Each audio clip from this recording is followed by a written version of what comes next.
Namaskar and welcome back to another lecture in our series on development and applications of special concretes. Today we start our third module in this series and the focus of discussion will be curing of concrete. So before we get started with our discussion of curing in concrete, let's try to review some principles in hydration.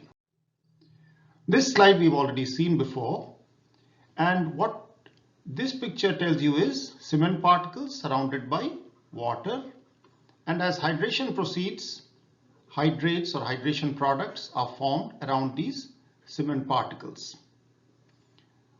To facilitate this process, we need to do curing. Now, how do we facilitate this? Requires a little bit more understanding of the hydration process, which we'll just do. This picture here shows a schematic sketch of hydration of halite, one of the constituents of cement. What this equation really tells you is that as hydration of a cement particle, of course it is given as halite here, so let's not bother so much about the halite part of it. If it was a cement particle, as it hydrates, these hydration products are formed, and the rate of development of this hydrated product layer is inversely proportional to the thickness of that layer at that time.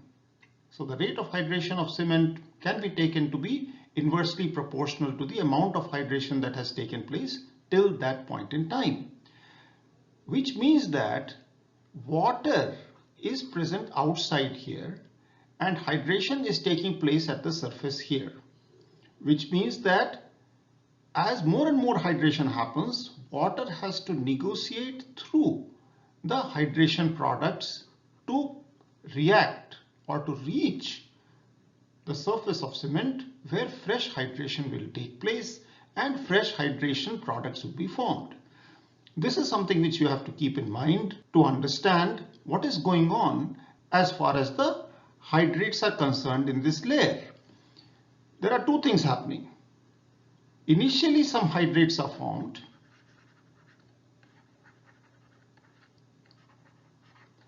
and as more and more water moves through them, these hydrates or these hydration products are refined. More hydration products are formed. That means the hydration products become denser. In fact, from the porosity point of view, we've talked about it before in the previous module, that as hydration proceeds, the total pore volume in the hydration products, that it goes down, and not only that, but also the pore structure also gets refined. The pore size distribution gets more and more refined. So that is precisely what is happening if we want complete hydration. And when we talked about 25% or whatever that number was, 25% water being required for complete hydration, we have to take this value with a pinch of salt because we really do not know whether the complete hydration will ever happen. You would recall this slide from a previous presentation, and you can see that these four principal compounds of cement hydrate independently, following the model that we just discussed, and we can see that the hydration as such continues for a very long period of time. Even at this point here in 13 years, you can see that still heat of hydration in terms of calories per gram is being liberated. It could be 13 here, it could be 18 here, it could be something else, and so on. The fact is that hydration continues for a very long time, and it's only an engineering judgment or an engineering decision that we base our quality control procedures as far as concrete is concerned at 28-day, and we restrict the curing conditions or the curing duration to 3 days or 7 days or whatever it is. Having said all this, I think you now understand the backdrop of curing. Before we get into the discussion of curing as such, let's look at one more picture. This picture here shows the concrete as is cast in a formwork with reinforcement, and this is the cast concrete. And it's very important to note the atmosphere. That is, we are casting this concrete in atmosphere which is characterized by its own temperature, relative humidity, wind speed, and so on. Once the concrete has hardened and has sufficient strength to be able to sustain at least its self-weight, we remove this formwork and we get a concrete which is of this form. That is, the concrete is exposed to the atmosphere. In this case here, till such time as the formwork is there, the concrete is protected from the atmosphere, at least from direct contact, except for the horizontal surface, the way I've shown it here, except the top. The other three sides are protected from the atmosphere by way of this formwork. This protection does not exist any longer once we remove the formwork, which we do when the concrete has reached sufficient strength. In fact, there are reasons to remove the formwork early because we would like to recycle the formwork and so on and so forth. So this is precisely the kind of picture that we have to understand, and also understand one more thing. What is going on in this part of concrete may not be going on in this part of concrete. Can you think why? The simple reason is that this concrete here is closer to the atmosphere than here, than this concrete. Therefore, if at all there has to be some moisture exchange that has to happen between these two materials, the air here and the concrete here, it will be so much easier to occur here than here. The water from here will have to travel all the way here before it can evaporate.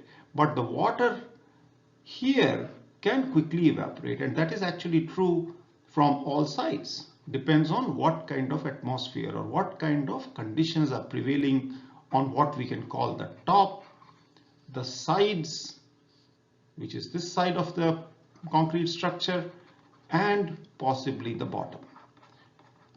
If you want to take an actual example as to what this really represents, if you were to take a column which is like this, then if I remove the formwork from the four sides, all these four sides will be exposed to the atmosphere, and the top here is something like this. It was always exposed unless we take definite measures to protect it. The bottom of the column is not really in question, because either it will be against a fresh surface of, it will be either cast against an existing surface of concrete, or it will be coming from the raft or whatever happens. So that's not really relevant. Having said that, if it were a beam that we are talking about, then the bottom and the sides and the top is very much in line with the kind of representation that is shown here. Similarly, for the slabs, we have a thin reinforced concrete member with the top being always exposed to the air and the bottom being protected to some extent by the formwork for some duration and then exposed, and so on. So this idea that there is a surface of concrete which is closer to the atmosphere or which comes in contact with the atmosphere at different points in time, maybe all the time, maybe it comes in contact after the formwork is removed, depends on the kind of structure that you're talking about. Keep that in mind, and the effort involved in curing, or the principle of curing, is basically to handle whatever goes on the surface of concrete. We cannot do much about what goes on inside the concrete. And now the difference between the inside and the outside here would be significant if the member thicknesses were large.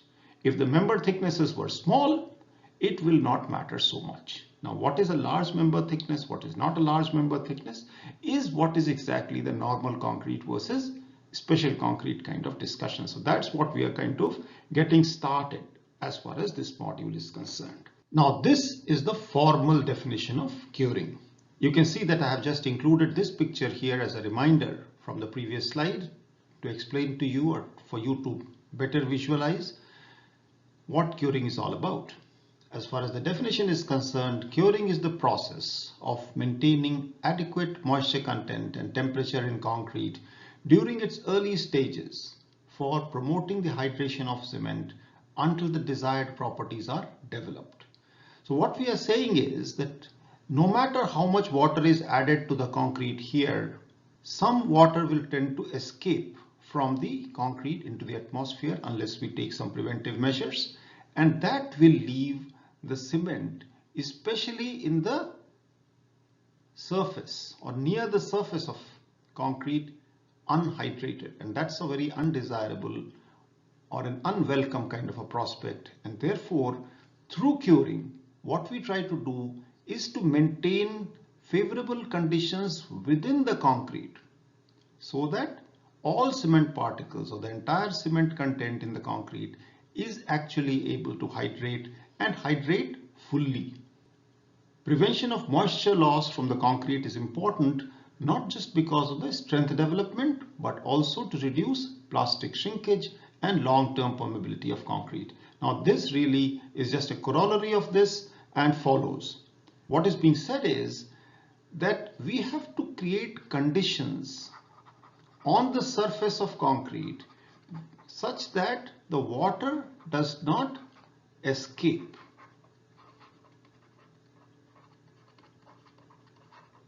If water escapes or water is allowed to escape from the surface, that is an undesirable thing. That is what we don't want to happen, and we try to create conditions around the surface. Now the question obviously remains that we can create conditions around the surface which will facilitate the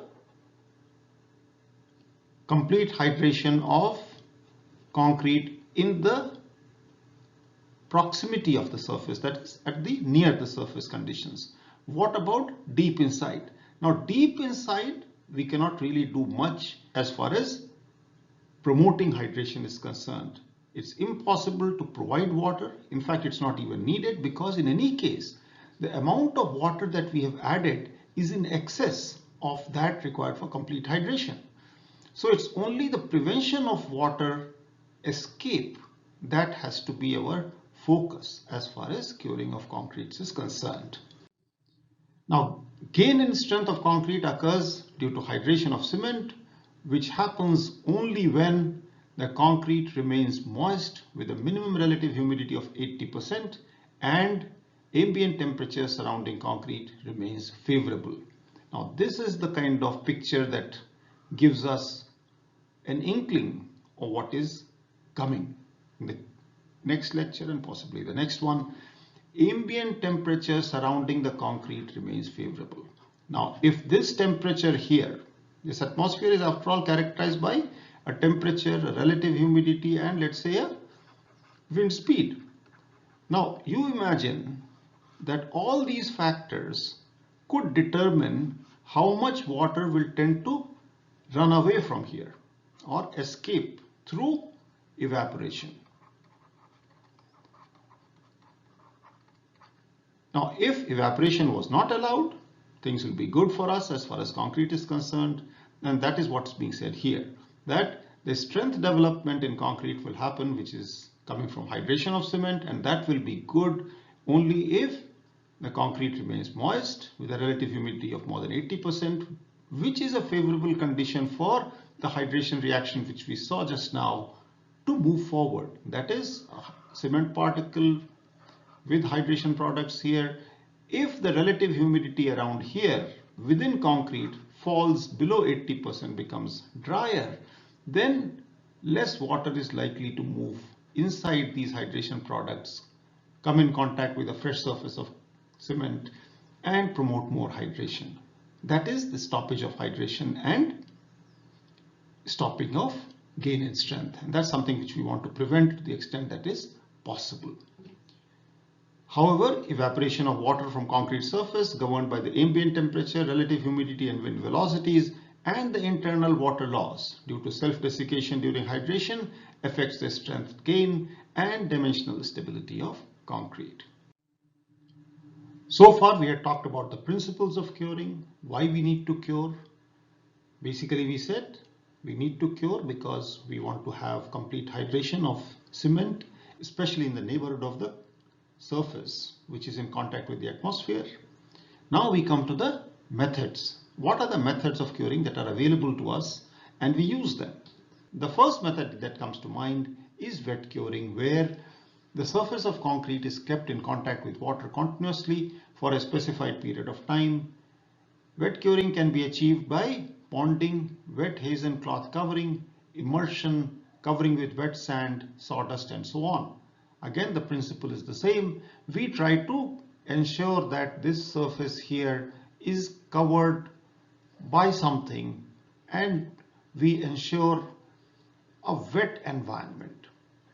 And this wetness prevents any water from here to escape into the atmosphere. How we keep it is by ponding. If it was possible in a horizontal surface like this, we could probably make a pond here. There's something which is used in pavement. It's easy to do this. In slabs, it is easy to do, but this kind of methods like wet hazen cloth covering or wet gunny bag curing is something which we often use on the sides. Now, how long should this be maintained? Now, this is given as a specified period of time. Now, this specified period of time would depend on what? This would depend on the kind of cement that you're talking about. If the cement is such that it is hydrating rapidly, you may stop curing quickly, just after a day or 2 days or 3 days. But if the cement is such that it requires longer period for hydration, if you are using pozzolanic admixtures where the hydration reaction continues for a long period of time, there of course the curing period will also have to be correspondingly increased. So this is something which has to be determined either experimentally or through specifications or any other thing that comes to your mind. Please try to go through literature and find out what is the specified period of time which is specified or given in literature. Another method that is often used is membrane curing. Now, what is membrane curing? Membrane curing refers to concrete could be covered with a membrane to prevent loss of water due to evaporation. This can be achieved by covering the concrete surface with a polyethylene sheeting, waterproofing paper, or something similar. Now, this is something which could be popular where the surface area involved is large. And in certain cases, it may not be possible to pond a large surface because that itself promotes evaporation. Water may not be available to that extent. So in those cases, we go for membrane curing. Basically, have the concrete surface here and then try to place a membrane on top of this. We'll see a picture later on of a membrane being placed which prevents water from moving out regardless of what goes on here. This is my atmosphere as I showed you, and regardless of what's going on in the atmosphere, the presence of this membrane prevents any water from the concrete to escape into the atmosphere. That is what is called membrane curing. This picture shows you the importance of curing from the strength development perspective based on actual experimental data using concrete with a certain water cement ratio, a certain type of cement and so on. What this picture tells you is that if the concrete was left in air all the time, this is the kind of strength development that you will see. If it was cured for 7 days under moist conditions and then brought to air, this is the graph. 28 days in moist curing and then air, this is the graph. And this is what the graph will look like if the concrete was moist cured the entire time. Please note that the last time on this graph is 365 days, which is 1 year. So you can see that there is a substantial amount of development in strength that is happening beyond the 28-day period as far as moist cured conditions are concerned. With respect to this, the amount of development that is happening at other curing conditions is much smaller. That's one thing to note. The second thing to note is that since this graph is drawn in MPa, and as I said, it is for a particular proportion, a particular cement, these values would be quite different if I were to change this water cement ratio or the cement content or the cement type. I'm leaving it to you as an assignment to look for literature and try to plot this graph with different curing conditions if you can't get it. Else you can at least try to do the strength development studies for different water cement ratios, different cement contents and cement types, and see for yourself how much are these ultimate values different. Yet another thing which you should notice is the fact that strength development happens even in air. So it's not that if you do not moist cure the concrete specimen, there will be no strength development. In this case, for example, it is moist cured only for 7 days. So that means it is taken out from the curing pond somewhere here. From here onwards to this point, this strength development is happening in air. But if it was moist cured for 28 days, the strength development is still there, as we can see here.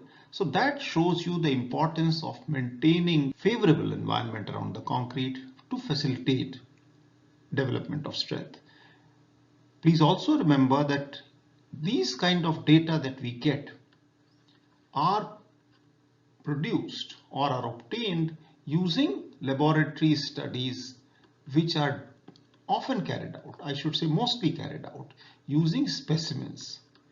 Now this is quite different from the real structure, because as we saw in the structure, there is a concrete which is close to the surface and there is main body concrete. So it's difficult to discuss whether this strength development that we are talking about is here or here. The conditions of moist curing certainly do not represent the conditions of either of these fully. So that's another engineering approximation that we make in all of our concrete engineering discussion, where we try to study a lot of concrete properties using laboratory specimens under certain conditions which are standard. And that's why standardization is very important. That under standard conditions, which for example in India would be underwater at a certain temperature for 28 days, try to do that. So that really gives you just the potential strength of concrete from a specimen point of view. When it comes to the structure, things are quite different, and do remember this difference when we are actually carrying out engineering practice, when you're working in the field. So having said all this, now let's come back to our discussion on methods of curing. There are accelerated methods because sometimes we just cannot wait for the kind of normal curing durations to be operating, and in those cases one of the most common methods that we use is application of heat. Though increase in temperature accelerates the hydration and helps attaining high early strength, concrete cannot be subjected to dry heat, as the presence of moisture is something very, very important. So we cannot really just increase the temperature. We have to be very careful that as we increase the temperature, the moisture content is still maintained. So unless that is kept in mind, heat application is something which is very dangerous thing to do as far as early age concrete is concerned. Subjecting the concrete to higher temperatures and maintaining sufficient wetness can be achieved through accelerated curing methods, and that's what we are talking about. High early strength is useful for early formwork removal, in repair works, and so on. There are studies concluding that the high early temperatures may result in lower late age strength and more porosity. So what it really shows, some studies have shown that we may get higher early strength, but in those cases the strength development itself is inhibited and the final strength may be lower than what is achieved through traditional or normal curing. So if you want to plot a graph, it will look something like this, that if this is my strength for accelerated curing conditions, this could be my strength for normal curing conditions. So as far as normal curing is concerned, at the initial stages, the strength could be lower, but for accelerated conditions, this will be higher, but finally this strength could be lower than what we are getting through normal curing. So this is a trade-off. Sometimes we have to go with this accelerated curing. We want to, or we have to. It's not a matter of we want to, but we have to forego this final strength bonus which we can get if we had the luxury of curing the concrete normally. Accelerated methods basically means steam. Actually, what we really do is have a steam cycle which says there's a delay period. We have to wait for a certain amount of time at least. Then we heat it from, let's say, 20 degrees to about 75 degrees, maintain it at this temperature of 75 degrees, and then cool the specimen or cool the concrete member back to 20 and let it be where it is. These prefabricated elements are usually stored in a chamber and steam is applied. Now, prefabricated elements, this precast prefabricated construction, this very often uses steam curing because that's the way to release formwork. That's a speedier way of construction. However, the specimens are reported to have slightly higher drying shrinkage and moisture movement. Obviously, once you have tried to accelerate the curing process or the hydration process, these are some things which you have to live with. Continuing from there, there is autoclaving which is available to you. Pressure vessel type curing chambers are used. Wet steam should be supplied and the pressure kept higher than the atmospheric pressure. In normal steam curing, there is no additional pressure. As far as autoclaving is concerned, there's a pressure element as well. Wet steam is applied with the pressure kept higher than the atmospheric pressure, and we could obtain high early strength, high durability, reduced drying shrinkage and moisture movement, reduced efflorescence, improved resistance to external sulfates. So this is some things which are coming out of autoclaved curing. There are some pluses, of course, but please remember that autoclaving may or may not be possible for large members, is an expensive proposition, and is resorted to only when it is necessary, when the ends justify the additional expense that is incurred in terms of autoclaving, that is having a chamber where you can supply steam and maintain a high pressure. Then there are other methods like infrared curing, which refers to infrared radiation being used to increase the temperature of concrete, used in colder climatic conditions, results in rapid gain of strength, which can be obtained without compromising later age strength, and normally used for hollow concrete members. Then there is electrical curing as well, where the electric current is passed through fresh concrete between external electrodes, and alternating current should be used, but not direct current, as the direct current may lead to hydrolysis in the cement paste. So there are certain things which we must know about before we try to apply one method or the other as an accelerated method for curing. Continuing further, there is an ASTM 68499 2003.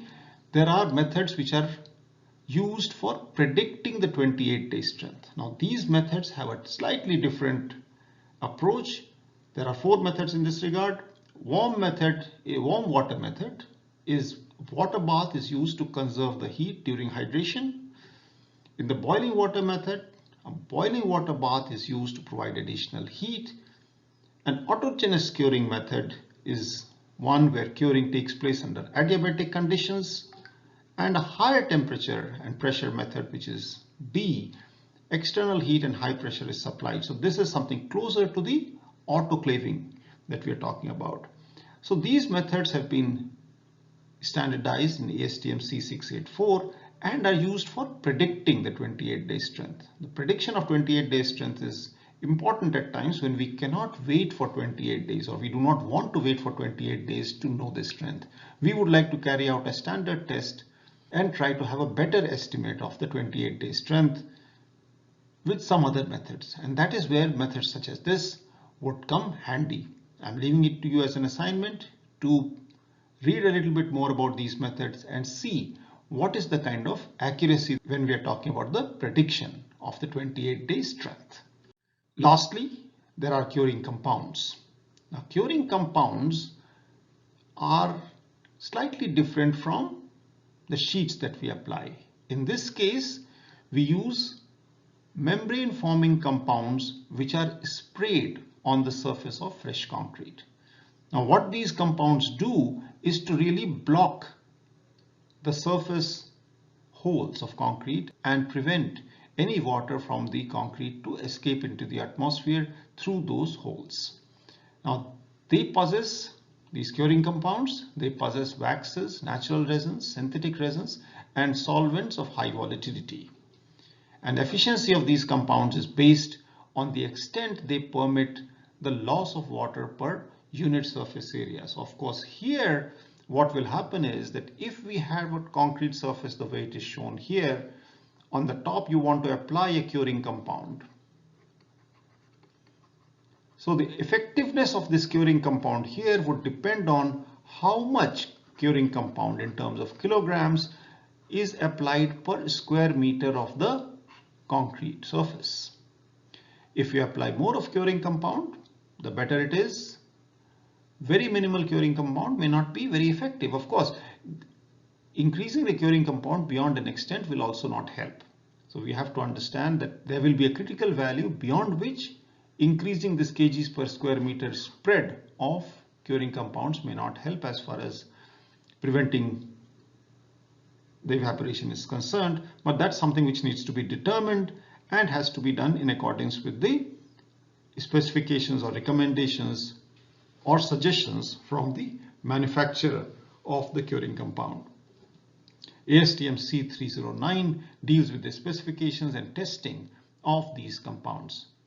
You are free, and in fact you are encouraged to go to ASTM C309 and read about these curing compounds. Try to find out a little bit more about commercially available curing compounds and see how they have been used, where they have been used.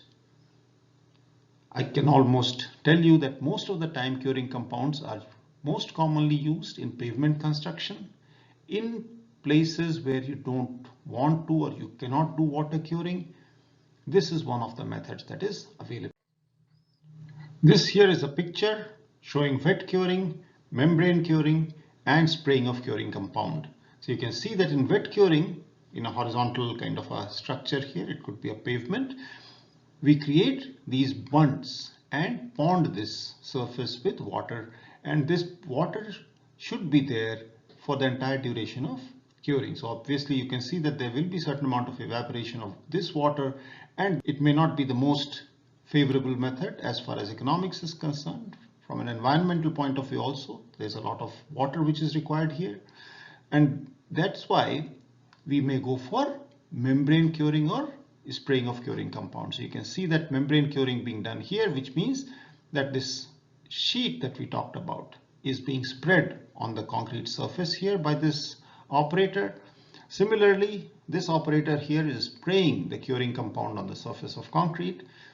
Now, as far as membrane curing is concerned and the spraying of curing compound is concerned, there is an element of timing which is involved.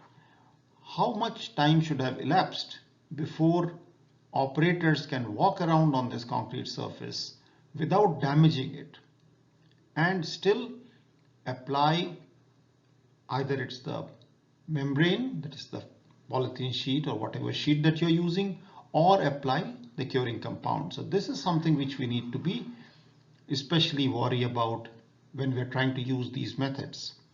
When it comes to the curing compound, you can see the discussion that we just had about the kgs per square meter. That's the amount of curing compounds being spread on the surface of concrete. That's a relevant parameter here. Similarly here, a relevant parameter could be the thickness of the sheet. Because if the sheet is too thick, it will become very heavy, more expensive. If it's too thin, it will be damaged, and so on. So these things are more easily told in a lecture, but when it comes to the actual practice, things are a lot more involved. And I would encourage you to try to look at the details of the sheets that are available for membrane curing or the kind of curing compounds that are available, and also their costs. Because at the end of it, the cost is a very important factor in determining which of the methods will be used for curing. Now, before we close the lecture, I'd just like to introduce to you a concept which is maturity. Now, as the strength of concrete depends on both age and temperature of concrete, it has been found that the strength is a function of what is called maturity, which is nothing but the sum of the product of time interval and temperature. The datum temperature is usually taken as -10. This is something which we'll come back and revisit in another lecture later on. The idea being that batches of the same concrete mixtures of same maturity will attain the same strength regardless of the time temperature combinations. ACI 306 and ASTM 1074 describe and discuss this concept of maturity a little more. And this can be used to check the curing of concrete and evaluate the strength development process. So here is the method, the maturity method, which helps you engineer your time temperature combinations in order that a certain strength is reached. There are limitations to it. There is a detail in which how this calculation is carried out. That is something which we'll touch upon a little bit later sometime. For the time being, I'm leaving it to you as an assignment and a food for thought. You can kind of think about it. And with that, this slide here shows some of the reading that you can do and be more educated. These are some of the questions which I have said in the class today, in the discussion that we had, and some other things which I would like you to answer for yourself. And with that, my gratitude to my teachers and my students and friends. Thank you all once again, and I look forward to continuing this discussion with you on special topics in concrete and development and applications of special concretes. Bye-bye.